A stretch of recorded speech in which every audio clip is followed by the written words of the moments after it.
2009 Chevy Cobalt. I am going to be replacing the multifunction headlight switch. The car currently has 360,324 miles on it. This is super easy to replace. First, you're going to remove the top half of the steering column cover and then the bottom half. And the bottom half actually has two pieces.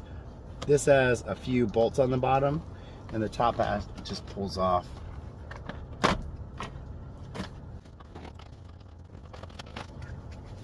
So here are the electrical connections.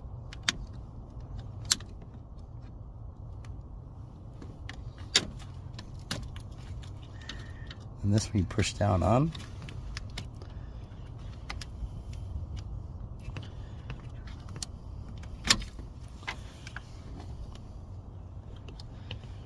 Push down this top part.